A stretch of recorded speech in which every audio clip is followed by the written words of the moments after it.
2026년 세계 경제, 이걸 한마디로 표현하자면 시계 제로 상태라고 할 수 있습니다.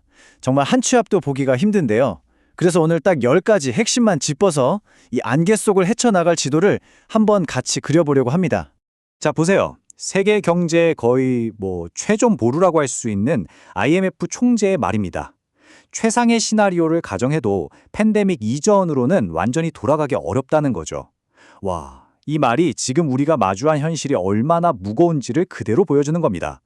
그럼 도대체 왜 이런 이야기가 나오는지 지금부터 본격적으로 파고들어보죠.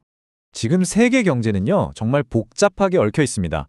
지정학적 문제, 경제적 압박, 이게 다 따로 노는 게 아니라 마치 도미노처럼 연결되어 있거든요. 그럼 이 모든 문제의 시작점이라고 할 수 있는 그 첫 번째 도미노, 바로 에너지 문제부터 한번 살펴보겠습니다. 네, 첫 번째 주제입니다. 바로 지정학의 중심이 된 에너지. 이게 어떤 새로운 충격파를 몰고 오고 있는지 한번 보시죠. 와, 이 숫자 보세요. 100달러. 서부 텍사스산 원유, 그러니까 우리가 흔히 말하는 WTI 가격이 배럴당 100달러를 넘어섰습니다. 이건 정말 시장에 아주 강력한 경고등이 켜졌다는 신호입니다. 아니, 갑자기 유가가 왜 이렇게 뛰었을까요? 그 진원지는 바로 중동입니다. 이란하고 이스라엘 간의 긴장감이 다시 막 최고조로 치닫고 있잖아요.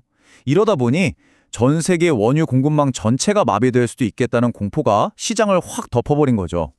근데 이게 그냥 중동만의 문제가 아니에요.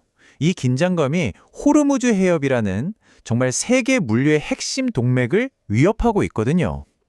여기가 어디냐면 전 세계 원유의 20%가 지나다니는 길목입니다. 정말 만약에 여기가 막힌다? 그럼 글로벌 경제는 말 그대로 올스톱 될 수도 있는 정말 아찔한 상황인 거죠. 자, 그런데 이런 위기 속에서 또 세계 에너지 지도가 완전히 바뀌고 있습니다. 한쪽에서는 유럽이 러시아산 가스를 어떻게든 끊어내려고 필사적이잖아요. 바로 그 빈자리를 미국산 액화천연가스, LNG가 무섭게 파고들고 있는 겁니다. 실제로 미국 LNG 수출량이 역대 최고치를 찍었어요. 그야말로 에너지 시장의 판도가 바뀌는 새로운 리더가 등장하는 순간이라고 볼 수 있겠죠. 자, 그럼 이렇게 에너지가 불안해지면 당연히 경제 전체가 흔들리겠죠? 이제 그 얘기를 해보겠습니다. 두 번째 주제, 바로 고물가와 저성장의 덫입니다.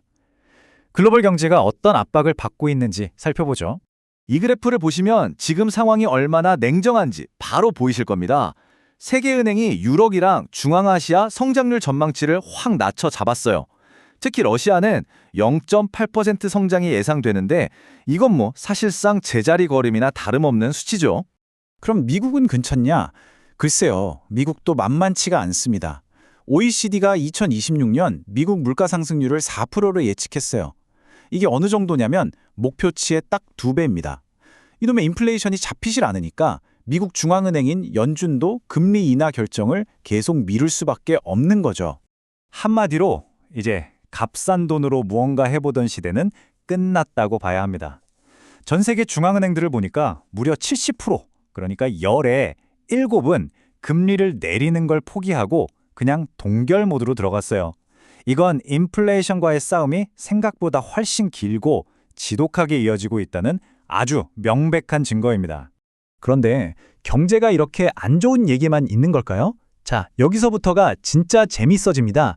세 번째 주제는 바로 불안정 속 경제의 두 얼굴이에요. 뭔가 감한 부분도 있고 되게 모순적인 부분도 함께 나타나고 있거든요. 한번 들여다보죠. 이 모순을 가장 잘 보여주는 게 바로 미국 소비 데이터입니다.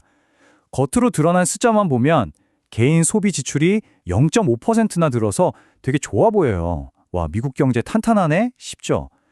그런데 그 속을 자세히 뜯어보면요, 사람들이 돈을 쓰는 곳이 의료나 자동차 같은 어쩔 수 없이 써야 하는 필수적인 곳에만 몰려 있어요. 정작 전반적인 소비 심리는 꽁꽁 얼어붙어 있다는 거죠.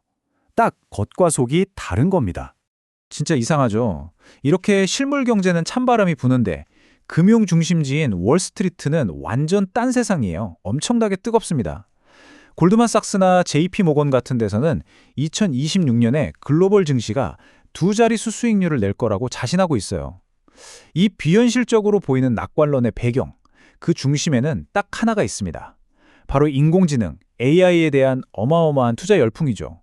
자, 이제 마지막으로 시야를 좀 더 넓혀서 아주 거대한 장기적인 구조 변화에 대해 이야기해 보겠습니다. 바로 세계화의 종말, 그리고 새로운 질서의 시작입니다. 요즘 경제 뉴스에서 프렌드 쇼링이라는 말 정말 많이 들어보셨죠?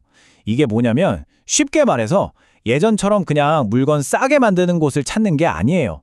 경제적으로 좀 비효율적이더라도 우리랑 가치를 공유하고 지정학적으로 위험이 적은, 즉 친구 국가랑만 거래하겠다는 겁니다. 이제는 누가 더 싸게 만드는가가 아니라 누가 우리 편인가가 훨씬 중요해진 시대가 온 거죠. 이렇게 프렌드 슈어링을 하다 보니까 자연스럽게 따라오는 현상이 바로 무역의 파편화입니다. 말 그대로 전 세계가 이제 한 덩어리가 아니라 믿을 수 있는 나라들끼리만 뭉쳐서 여러 조각으로 쪼개지는 거예요. 결국 이게 뭘 의미하겠어요?